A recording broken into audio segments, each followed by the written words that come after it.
You're listening to the Archaeology Podcast Network. You're listening to the Archaeology Show. TAS goes behind the headlines to bring you the real stories about archaeology and the history around us. Welcome to the podcast. Hello and welcome to the Archaeology Show, episode 315.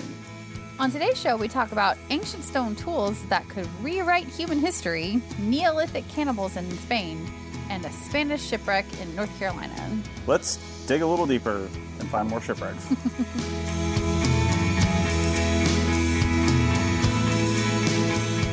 Welcome to the show, everybody. Hello. It's a news episode. Yes. We got stone tools and all kinds of stuff to talk about. Yeah, for sure. There's been some cool news stories coming out recently. It feels like at the end of summer, like there starts to be more and more like news releases and things coming out or something like that. I guess it makes sense, right? Yeah. Kind of coinciding with the end of the field season, possibly. Yes. Yeah. Seems to be more of a science focus, if you will. Yes. So the first article we have is from, sciencefocus.com. Oh, wow. Yes. Which is a BBC affiliate or publication or something. Right. Yeah. So the article is called, and I love when human history is completely rewritten. Oh, it's my favorite thing. I Yeah. think that's part of the reason why we grabbed this link. Yeah, probably. But it's called "This Tiny Stone Tool May Have Just Rewritten Human History." What? All of human history, not just All of one it. part of the earth. Right. All of human history. So, Dramatic. yeah. Headlines are a thing. Yeah. Yeah. Anyway, so take a look first off. Click the link in the article. Click the link in the show notes, rather. And take a look at it because it actually is a pretty cool little stone tool. Yeah, it's pretty very neat cool. looking. So archaeologists working in Sulawesi, Indonesia, have unearthed a sophisticated stone tool and a series of stone tools actually dating back at least 118,000 years. Yeah.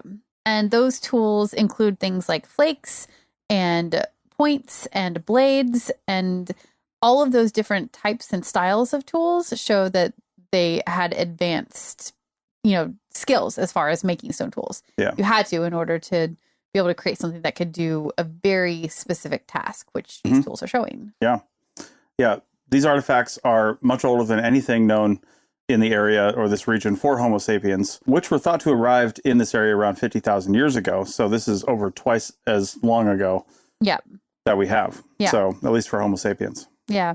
Yeah. The tool's age here suggests they were made by an earlier, as yet possibly unidentified human species, which is not uncommon for the area. Could have been Homo erectus, a species commonly known as the Denisova, or another archaic hominin. Yeah. That would be super interesting to find that out. And it's part of the reason why we picked the story, because human origins, as we fill in that picture over time and in different places, it's just getting more and more interesting to follow like that research, Yeah. They came about the age of this tool. You can't date these tools directly because the rock is, probably millions or billions of years old. But the sediment layers around the rock, they dated that using uranium series dating and luminescence dating. Those are pretty common tools for just dating the sediment around the rock. And those two independent dating methods support the 118,000 year time frame. Yeah. So if you only have one dating method, you're kind of suspect and you're like, well, did we get something wrong? Was there contamination? But when you have two independent dating methods that are really nothing like each other, using completely different methodologies, you're pretty solid in your time frames. Yeah. And just quick correction. I think we have a typo in our notes here. These tools are actually 1.04 to 1.48 million years old. Oh, not 118,000. No, I think that would be wrong. Yeah, I think a little typo snuck in there, and don't want to re-say everything we've just said. So take that 118,000 year mark and where did we get that? Yeah. Anyway, so these are there were previous discoveries that showed that hominins reached the area. There's a nearby island called Flores by 1.02 million years ago, and in the Philippines, which is also nearby, 700,000 years ago. Yeah. But these tools are the 1.04 to 1.48 million years. So that's much further back, which is why they think that this could be some kind of something in the Homo genus, Homo erectus, or some other earlier species like that. Okay. Yeah. Well, that would make a lot of sense because the island of Flores, if you're following stuff like this, a while ago, in fact, I think I was in college when these guys were found, but they called them the Hobbits. Yeah. Which was, I don't know, if people were alive today of descendants, they probably would have objected to that name. It wasn't very culturally sensitive, but they were smaller bodied species that actually became known as Homo floresiensis because of the island of Flores. But they nicknamed them hobbits because of their size. And it was accounted to like island dwarfism, things like that. They could have been bigger before they got there, but to account for the, lower numbers of resources and things like that, things that end up on islands end up smaller. Yeah. You've got small elephants, small deer, small all kinds of things on islands around the world, even still today, because of a thing called island dwarfism. Yeah, totally.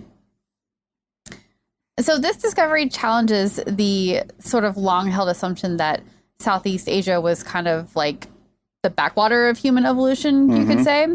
And that with this one simple tool, modern humans were there and they were thriving. And this tool is a complicated tool. And the whole, all of the tools that they found, they're complicated. So it just shows that whoever made these tools had a really strong skill set. Sure. So this isn't the first people who got here who didn't have any tool skills yet. These are people who either came from somewhere where they had already developed a really strong lithic technology, or they were there long enough to develop it. Either way, these are people that had a really strong lithic technology, which means they had a really strong social structure and everything too, probably.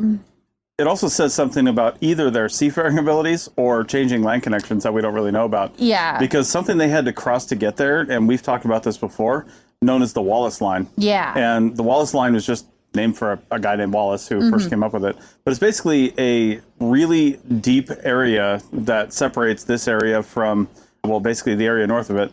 And it's so deep that in the past, this whole time frame, as basically ice ages happen and the seas get lower and higher, it always has water here. Yeah. And in order to cross it, you either need to just float somehow, or you need to swim, or you need to do something. You can't just walk across it. You can't walk across, and swimming would be almost impossible because it's deep, it's fast moving water. Yeah. It's open ocean essentially. Yeah. And you can't just swim across that. You have to have some kind of vessel to get you from one side to the other. Right. Which, means that they had probably seafaring abilities. Well, it's either that or they kind of got lucky, right? You could get lucky and you could hop on a log or do something and you could float across. It doesn't necessarily mean they built boats, obviously. Yeah. That they were doing this intentionally necessarily. But, people could have floated across in various ways and thrived once they got over there. So, yeah, for sure. But anyway. But this discovery does mean that there might need to be a bit of a rethinking around the migration routes out of Africa because, early humans did spread from that area. So, having a tool this old means that, how they got from one place to the other it's earlier than we thought. Yeah. So we need to think about how they did that, how they got there, what they were doing. It's all part of that bigger picture that they're trying to fill in. Yeah. One thing they don't have right now is fossil remains from that time period. Yeah. At least for the people that made these tools. And that's what they need to find next. So they need to do more research, find more things, and solidify who made these. And then they can start maybe matching that up with some other sites and figure some more stuff out. So yeah, and they probably have I feel like there's pretty good maps of what the land masses looked like back in the day. So they might be able to find a mostly land route that would get them, from Africa to Asia or, whatever points they were leaving from. But it's a matter of knowing when they did it and then reconstructing what the land masses would have looked like at that time to see if there was even a route that existed. So there's probably more modeling work that needs to go into figuring that kind of thing out too. But it's so hard to know the first of something. So yes, this is the oldest now, but is it the first? Right. Well, we don't know. We don't have that. And there's no way to have that evidence. You don't no, there's not going to be a tool that says this is the first tool ever made in this place. And it's likely not. What are the chances that the first person to successfully float across and stay there took this tool with them or made that tool there? Right. It's probably not. Yeah, probably There's just so few of them or preservation's not very good. Tools preserve likely very well because they're just rocks. Yeah. But it's just, there just wasn't that many of them, which is why we're not finding a lot of them. And it's why we don't have any human actual human remains too, because there weren't that many of them, and preservation is difficult for that. It has to fossilize, and the conditions for fossilizing are very specific. So like it's tough over there. Yeah, it's really tough. So finding the remains of a human who can corroborate, or at least tell us what species was there, then like that's going to be even harder and more complicated. So, but hopefully with a little bit of luck, they'll find something. Yep. All right, well, on the other side of the break, let's find out what people were eating in northern Spain 7,000 years ago. I'm thinking tapas. Oh, God. Back in a minute. Welcome back to episode 315 of the Archaeology Show. And now we're going to talk about the origin of tapas in northern Spain.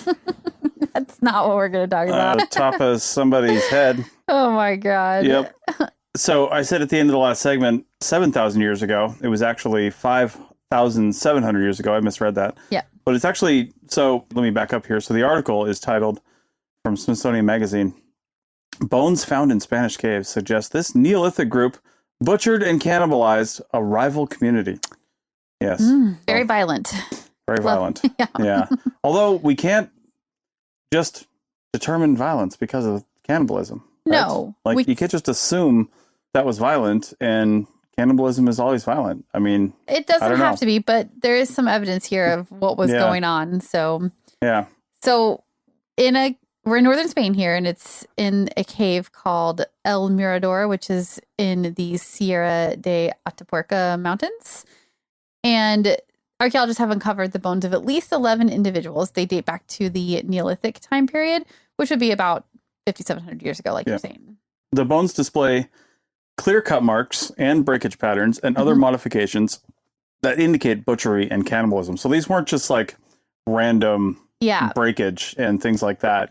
Like they were processed. Like a person had to like literally cut these bones to make the marks that they're seeing or break them. But really the cut marks are what gets me, because an animal can't do that. That has to be a person. And these bones are human bones. So you know what that means. There's only one conclusion there. Person A with a tool cut on person B.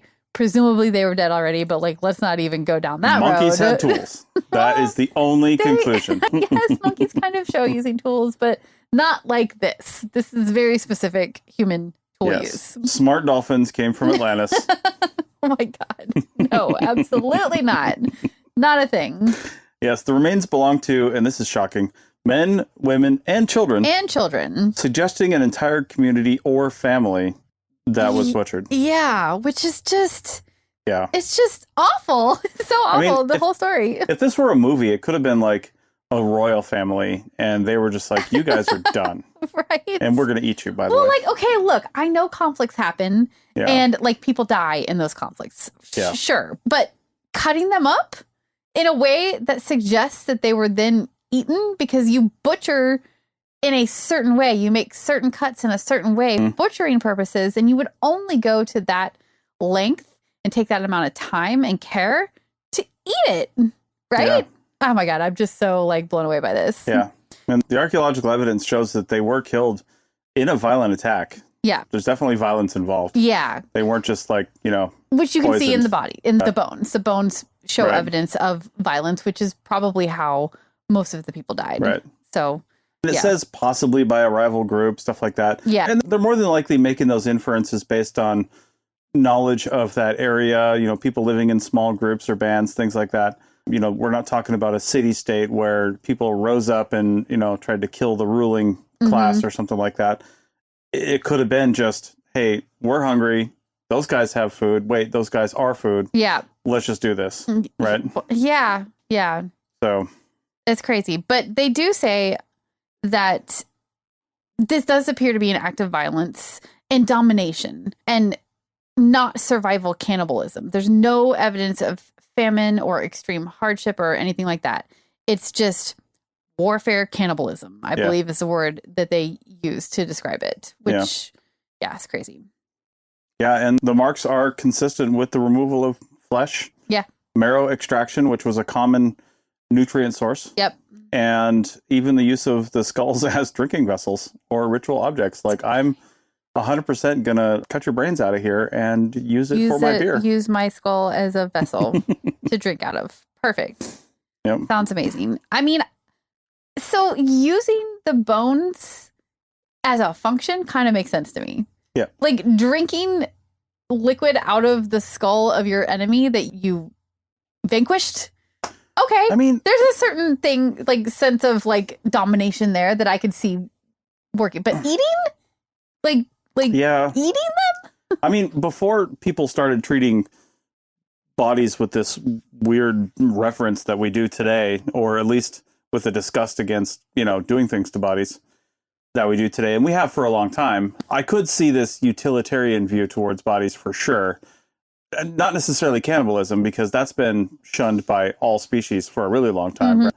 It would be really cool if somebody just used my skull to drink bourbon out of. I'm just saying. Yeah, like I'm okay with it. I'm actually kind of cool with it. Play some drums with my femurs. Yeah. While you're drinking bourbon out of my skull. Like, Yeah. I actually don't care about that. Use my finger bones as like a game for children. Yeah, totally. That's cool. Yeah, roll the dice. Roll my finger bones. Yeah, let's roll the bones. Yeah. So, yeah. Anyway. Yeah, some of the bones even showed evidence of burning, which could have just been from a cooking process, or they could have just fallen into the fire. Well, I'm hoping they ate the meat rather than eating it raw, but yeah, well, I mean, does that really matter at this point? I guess not. So this site provides rare direct evidence of organized prehistoric intergroup violence in Europe, rather than just isolated violence or maybe ritual cannibalism or something like that. Yeah. So, yeah. Yeah, it's pretty crazy. Yeah. It adds to our understanding of social conflict in this area, territoriality maybe, ritual practice in early farming communities. Mm-hmm. I mean, lots of different things, but we still don't really know a whole lot about it. And with only really one example of this, it's kind of hard to say what was going on here.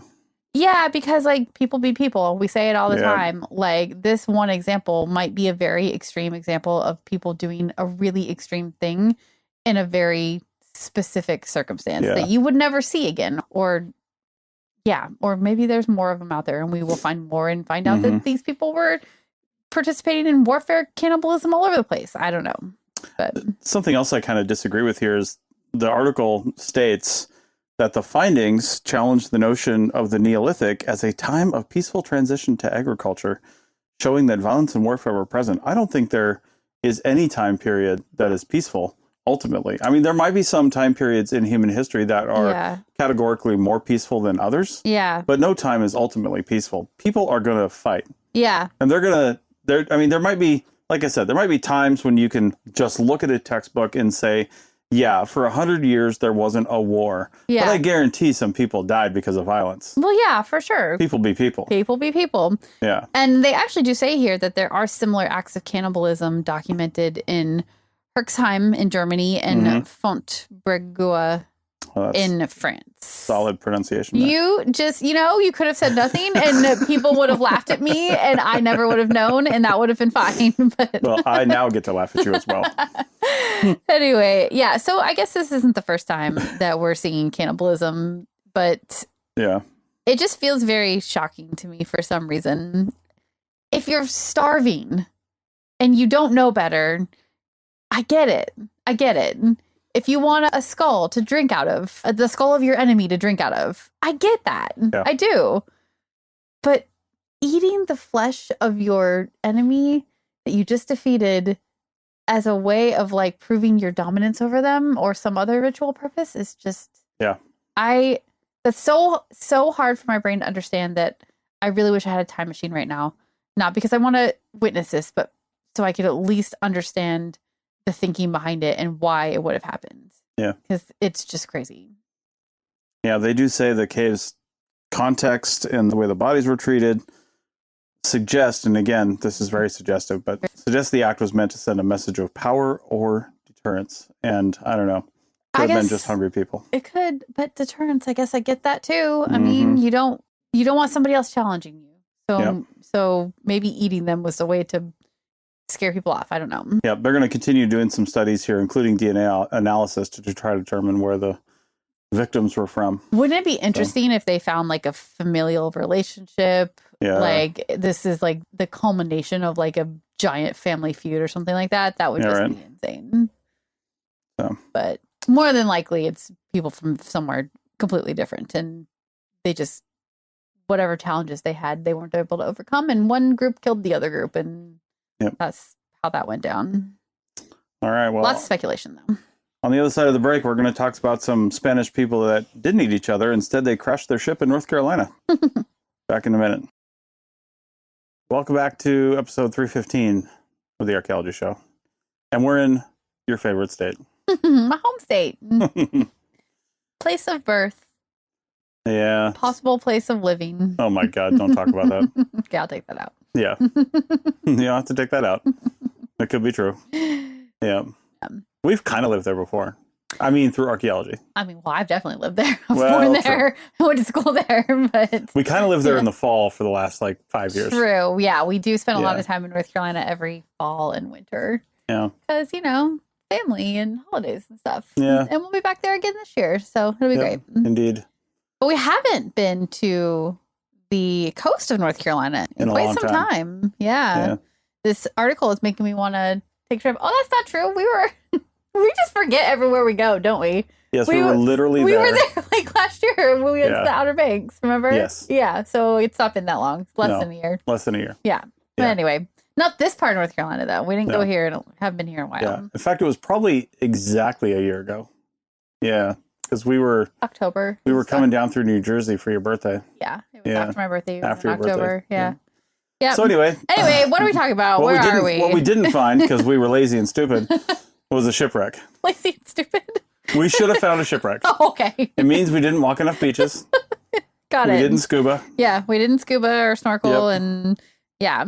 Okay, so this is a Smithsonian article, and it's titled, "In the Muddy Banks of North Carolina, student archaeologists may have discovered the remnants of a centuries-old Spanish ship."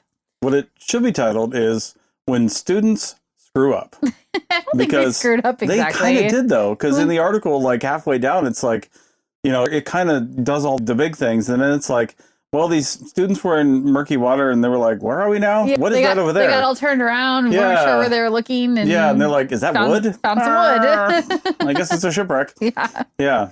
So anyway, they located evidence of possibly 4 shipwrecks off the North Carolina coast, including a Spanish ship. That's kind of the only one they've really identified from the colonial era. Yeah, and that's the one that this article is primarily about because they've been able to pretty sure identify it. Yep. They're pretty sure anyway.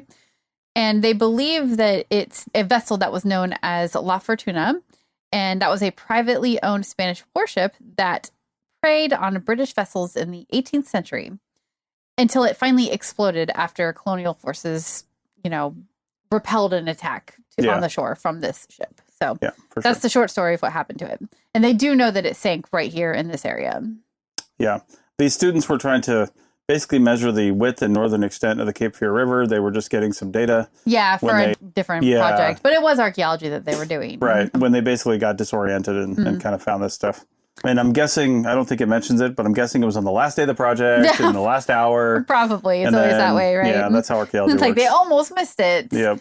And So, anyway. But they took samples of the wood that they found, and they found that this wood is made of either Monterey cypress or Mexican cypress. And those species are limited to either Southern California for the Monterey cypress or Central America for the Mexican cypress. So that really helps them figure out that this was most definitely a ship of Spanish origins, because it's the only way that it would have that kind of wood as part of the ship. Yeah. Yeah. And the wood was recovered in an area that was really close to the place a cannon was discovered, likely from the La Fortuna, which was found by a diver in 1985. Yeah. Crazy that the cannon was found back then, but no wood fragments. I guess they were probably still buried under the silt, and they've only recently been revealed with that. But a cannon maybe sticks out more and is more obvious. Well, it could have been separated from each other with hurricanes and things like that. The sand and silt, I imagine, shifts around quite a bit. Yeah, for sure. Yeah. So the story of the La Fortuna is really interesting. Apparently, in September of 1748, the crew members from this ship, along with other Spanish privateers from other ships that were in the area, they got together and they decided to attack the little port town of Brunswick. And that didn't go so well for them. Yeah. The local militia in Brunswick basically turned them back to their ships, and then from there they continued exchanging cannon fire from the ships to the shore and vice versa. What is the comedy series we just watched with like, where Blackbeard, he's actually gay. Oh. What was it called? My God, I can't get that out of my head. Our flag means death. Our flag means death. It's so funny. If you can't, I just like can't. I can't get out of my head that the La Fortuna is the ship from Our Flag Means Death. Like they're privateers. Yeah. It seems to all go wrong. Yeah.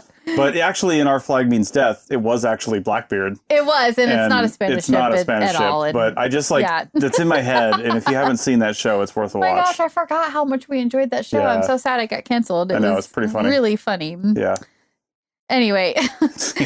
So poor La Fortuna, in the middle of this cannon exchange, apparently a gunpowder magazine was ignited, probably, they don't know for sure, and it caused an explosion, which would have killed the entire crew and, busted up the whole ship. So that is why it sank. If only they'd had a golfing magazine or a cycling magazine, but they were into gunpowder. So, no, that joke didn't land. What are you talking about? Like, they're magazines. Oh, magazine. Why do they call them magazines? I don't know. And how did something that holds gunpowder and also something you flip the pages of become known as the same thing? I have no idea. I don't understand words. I don't know either. Yes. Do we need to have like a little side segment of like word origins we at might some point? Have to. Yes. That would be kind of fun. I think we're going to have a podcast called Magazines, Magazines, and Magazines. Oh my God. Because please no. If there's a third definition of it... I don't really want to spend that much time knowing things about guns personally. So it's going to be magazines, magazines, and zines. Okay. Yes. All right. Yes. Look for that episode coming soon. Yeah. Okay. Anyway, the people of Brunswick used the remains of the ship because they're like, hey, free wood and free stuff, right? Look at this imported Spanish wood. Yes. Not all of it, obviously, but whatever they could get their hands on, apparently. Yeah. Yeah. Obviously, some of it was still buried. Yeah. Otherwise, we wouldn't know about it today. But the remains of the shipwreck were used to build 2 local churches. St. Philip's Church in Brunswick and St. James Church in Wilmington. Yeah, doing God's work right there. Yep. Yep. Today, the site of the former colony is preserved as the Brunswick Town Fort Anderson, or the BTFA State Historic Site. Have we ever gone there? No, I don't think we've been there. Yeah. Yeah, we haven't spent much time in the Wilmington area, and I think it's in that area. So yeah, but we kind of did though. We did a whole project there. I know we were working on the Cape Fear River, which is crazy because that's where they found this wreck. But I mean, that was in a totally different place, I'm pretty sure. But why weren't you looking for the wreck back then? I was looking for shipwrecks literally the whole time. The vegetation was so thick there. You couldn't even see the river from where we were working, even though it was literally right there. Okay, but there's so much sand right there that I have no doubt the Cape Fear River was where we were at some point, and where we were excavating. And I was just only looking for shipwrecks. You guys were looking for projectile points. I was looking for shipwrecks. I was looking for shark teeth, obviously, for sure. like the megalodon, like shark teeth. Yeah, I didn't find any. So anyway, all right. For the other 3 wrecks, one was located next to a colonial wharf, and appears to have been used for waterfront land reclamation, so they just kind of built on it, good stable stuff to build on. A second may be the remains of a colonial-era flatboat. Every time I say the word era, it's area. That's just how it works. Yeah. And the third is unknown. Yeah. So they've got more work to do on those. Yep. And they do say that they think that all 4 are important, and it's going to help them to better understand the role of the BTFA, as you know, an early port city, an early colony, like all the early shipping activity that was going on there. So all of this stuff will help build a bigger picture for them. So they are excited to do some more excavations. Yep. They're all physically well preserved, but in danger of dredging and strong waves and storms that are threatening the coastline. So climate change and just activity in the area is threatening all this stuff. So time is of the essence, and they've got to get as much information from these sites as possible, and probably get in there and maybe do some more excavation and just see if there's anything else under the surface. Yeah, I mean, there definitely could be more to find. I mean, this one, moment of murky water where they couldn't see where they were going, and they find basically 4 different shipwrecks, or the remains of 4 different ones. Yeah.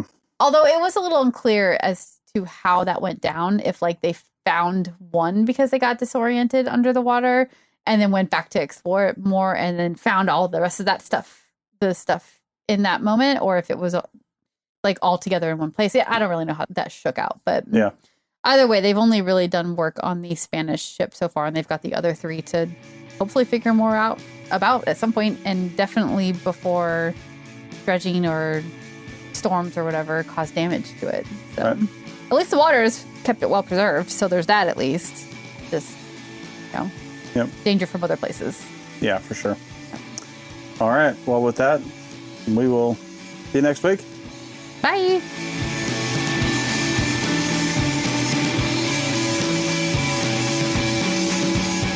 Thanks for listening to The Archaeology Show. Feel free to comment and view the show notes on the website at www.archpodnet.com. Find us on Facebook, Instagram, and Twitter at ArchPodNet. Music for this show is called I Wish You Would Look from the band Sea Hero. Again, thanks for listening and have an awesome day.